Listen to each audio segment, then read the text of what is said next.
Here's a fun one. Card designer here. I know some new Pokemon, but not all of them. Ask me anything. I can draw as well, but I won't last that long. Yeah, because if you're actually a card designer, you're probably going to be in jail before the night ends, since you get a list of Pokemon from Game Freak, and you get their references to make cards from, and you're probably one of the only people, if not the only person, to have that list. So if you get discovered on 4chan, they know exactly which card designer has what Pokemon, so either you're an idiot or you're faking, like we've seen with a million other fakes for Pokemon Sword and Shield. Remember armor forms, guys? Remember armor forms? That this leak had no information about Pokemon Sword and Shield. It didn't exist before Pokemon Day, but only after we knew what Pokemon Sword and Shield looked like. You know, the names of the games, the Galar region being based off of UK, and also a lot of, like, medieval inspiration. Only then did we hear about armor evolution, or armor forms. Really, really weird stuff. And another thing I want to bring up is that this also reminds me of what happened with Pokemon Sun and Moon,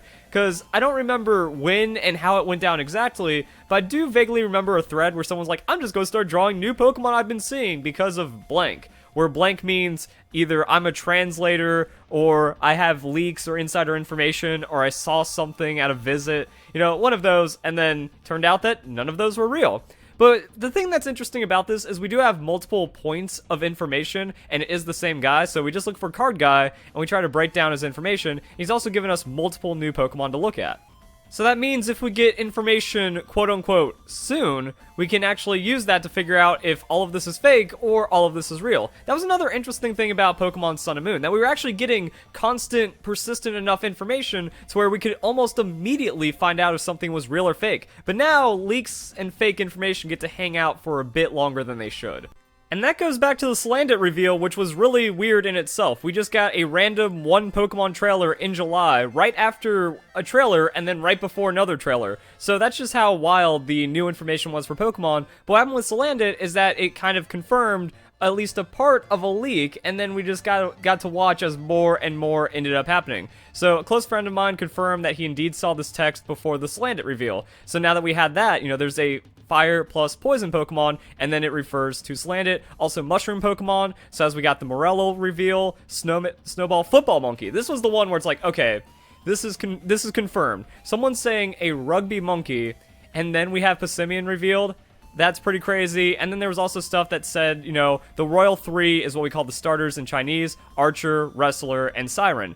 So it was like so many layers of different leaks that kept funneling together and creating this really weird web of, like, confirmed information. Because we saw the fake leaks of the starters, everyone knew they were fake, so why would we even care about them? And then we had the Salandit thing, alright, that's a little compelling, and then this got more and more confirmed, and then at the bottom of it, oh, those fake leaks were real, and those are actually our starter final evolutions. And then we got the evolution reveal for the starters, which we haven't had yet. So this, remember, guys, this was early October.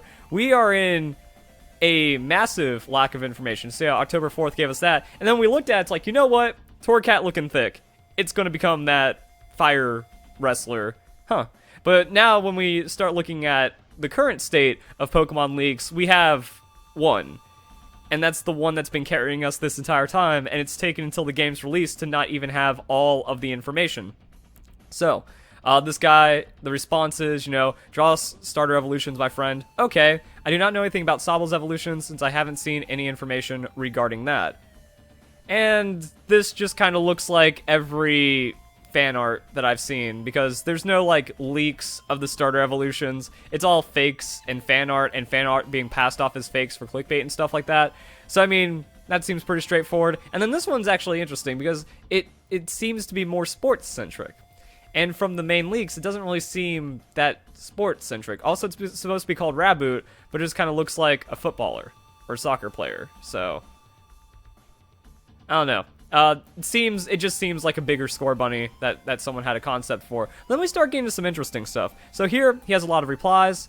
Press X to doubt. I'm sure you are, but Score Bunny's final evolution. Name it, draw it. Sorry, but I haven't seen design for the final evolution for Score Bunny. As far as I'm aware, its name was Banditriker. Okay. It could be a name from a different language. Wooloo actually has a third evolution only gained through an item. People expect this to be his two-stage line. Correct. If he's not full of it, I'm assuming by design he means he does a layout for English version of the cards, and they have slightly different borders than the Japanese ones. Correct, I mostly do typography and print testing work. I also do some packaging work as well. Now that's actually a bit more compelling on the information, but the thing is, I already know about this kind of stuff, because if you do good amounts of research into like how a Pokemon card is made, you can find this stuff out. And I remember going to a pre-release TCG event. So also if you're like heavy in the TCG, you might just pick up this kind of information from like judges and tournament organizers and stuff.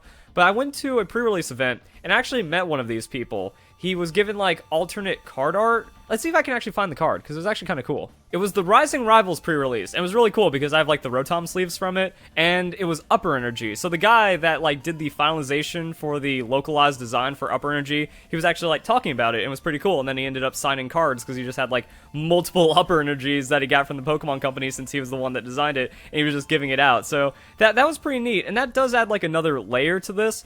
And that does mean we do get an explanation as to how this post exists, and there is going to be continuity here because he is a card designer. So that means I kind of got it wrong at the beginning of the video when I was talking about him being a card artist, and the Pokemon that he's been assigned means it's a dead giveaway. But even then, he has information that only he has, or very few other people, under about as strict conditions as it can get. So it won't be hard to track him down and punish him if any of this stuff turns out to be real. And also makes more sense as to why he's talking in English, because if he was like a card artist, those are almost all Japanese, and like except in rare cases where it's a non-Japanese person making the actual card art. But overall, it's at least kind of lining up. So we do have that, correct. I mostly do typography and printing testing work. I also have done some packaging work as well. So yeah, just give away exactly what you do inside of the company while you're giving away information that will get you fired and fined and worse. I don't know. Haven't gotten around to doing them as yet, but I can prove that they do exist. This is I'll Bite. Did any new Galar forms or Gigantamax cards yet? I mean, that's not even... What is this person... this is like the painful side of the stupidity of the Pokemon community. When people, they're just like so into the fake information, and they're ignoring all the real information. That Galarian Pokemon have already been confirmed just from the 90-minute gameplay reviews that have been coming out. They're like, yeah, we already see new Generation 8 Pokemon and new Galarian forms as well. Don't worry about that. So this Anon spends all of his time on 4chan absorbing fake information and caring more about fake leaks than real information, and probably is also a massive fan of clickbait PokeTubers that are complete frauds. That's just the depressing state of the Pokemon community right now, and why everything is so toxic, dead, and upside down, because fake is real, and real is bad. And then, what cards have you designed, OP? Also, have you seen Polteageist pre-evolution? He says yes, and then he drops it, and... I mean, that looks like what we would expect from a Polteageist pre-evolution. I think it's kind of clever to do like the upside-down teacup with the little plate, and then just kind of have a little spooky Pokemon floating around inside of it. So the question is this fan art, or is this actually something that Game Freak would make? Because that looks compellingly real in an interesting kind of way. Then we have Roly-Poly and its evolution. I mean, steam trains, or like some kind of steam-powered crazy coal, like, you know, that actually looks like a mine cart, so goes with the coal theme, and then that's just some kind of ridiculous abomination that's gonna be too many Gen 5 vibes, but that seems like a possibility because Duraludon exists in Pokemon Sword and Shield.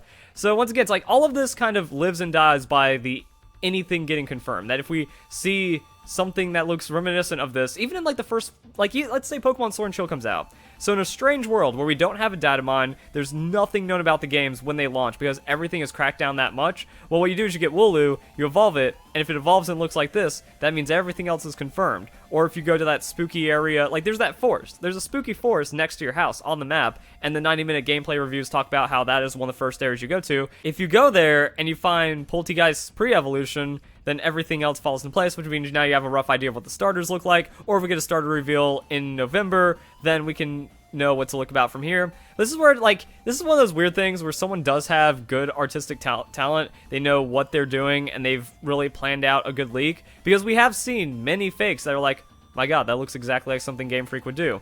And I will give the guy the credit, this seems like something that Game Freak would be up to, but then, like, it's just idiots on 4chan. I don't understand it. Not to be a weirdo, but I'm a little uncomfortable with how Scorbunny's evolution in this thread looks in comparison to the pick related. But that's, like, completely fake, and it doesn't even look related. How do you think that's related? It has a completely different face. But also, when I look at this, I'm wondering, you know, with Scorbunny's ears, it has like a little bit extra on the ears, which is more captured by this fake and seems a bit more realistic. And then the cheek tufts are kind of the same, so it's interesting what they're going for, but I also don't think that it's going to be as football or as sports driven as people are expecting. But either way, we got like a lot of nonsense, and then we got to scroll down a bit more, see what he has to say, just kind of wrap it all together.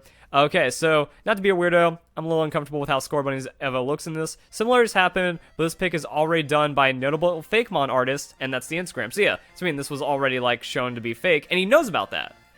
So what this tells me is that the card guy lives for these fake leaks. You know, he's a 4chaner, he's a lurker, and now he's decided to take everything that he's learned, and he's trolling. So that's also another knock against this post. It's like, oh, this guy knows what makes a successful leak, what makes a fake leak, and since he spends all of his time on like VP 4chan, he's probably soaking up a lot of deep information about how the TCG and card designs and card artists and all that stuff works, to where he can make a convincing leak to the average person to get picked up by a PokeTuber and then misrepresented. Not by me though.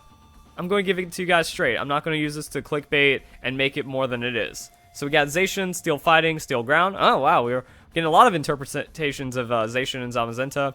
Steel Ground for the defensive one. Ooh, that's shocker. Zacian, we already know about the card. The card has like Assault Tackle, which sounds fighting. So we got that. We also have some more art.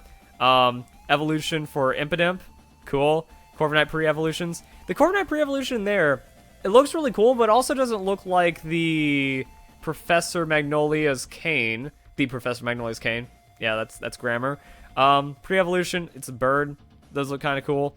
And then this. So there's like a picture of a red crystal on one of the Riddler posts that's just like images that don't have really anything to do with Pokemon, but that's kind of the whole Riddler thing that it suggests that's what Pokemon is. I don't think those are real, and I actually have a lot of reason to think that they're fake. So I'm wondering if this guy's using that image to then try to make more based off of this. And then the rest of it is kind of interesting, but it's also really in the lines of like fake kind of stuff. So what do we got? We got, have you seen Corviknight's pre-evolutions? Yes. How does Pokemon VMAX mechanic work? Typically serves as a power boost to certain values on the card, usually done with an additional card that adds on those values. So a little confused, card guy, what are these things? Those are flatwood drums he beats on with a stick, not shown in the image. Does Impidimp evolve? Here. Can you post picture of work in progress looks like for your work? No, sorry. Anything else you have proved that can prove you have access to stuff that we don't? I think that's the big right there. Because like I said, you can explain this by people in the industry. Also, going back to that card thing, that's not even like Pokemon exclusive. If you just listen to Alpha Investments about print testing and how fake cards work and misprints and stuff like that. Like anyone that's just deep into any CCG. So Magic the Gathering, Yu-Gi-Oh, Pokemon, anything else like that. Like you're going to have the same kind of things that happen across all of them, except for Magic the Gathering, because that's actually Wizards of the Coast, which is kind of down the street from me, and that's natively American. So that information doesn't have to deal with all the localization stuff. But I mean, if you are doing card design, print testing, there's probably tons and tons of resources going back decades to find out how this kind of stuff is done, to put together a post that sounds this kind of way.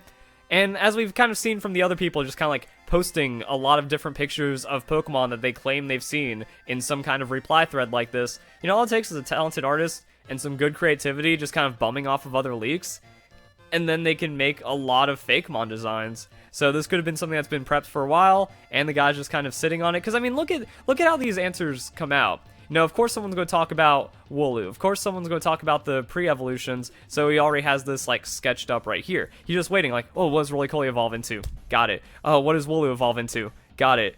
But no one talks about Roly-Poly, yet he throws it out there. Or, you know, Polteageist pre-evolution, stuff like that. Same thing right here. You know, of course someone's going to ask about Impidimp's evolution or Corviknight's pre-evolutions, and they just kind of scrapped up a couple of other things on top of it right there.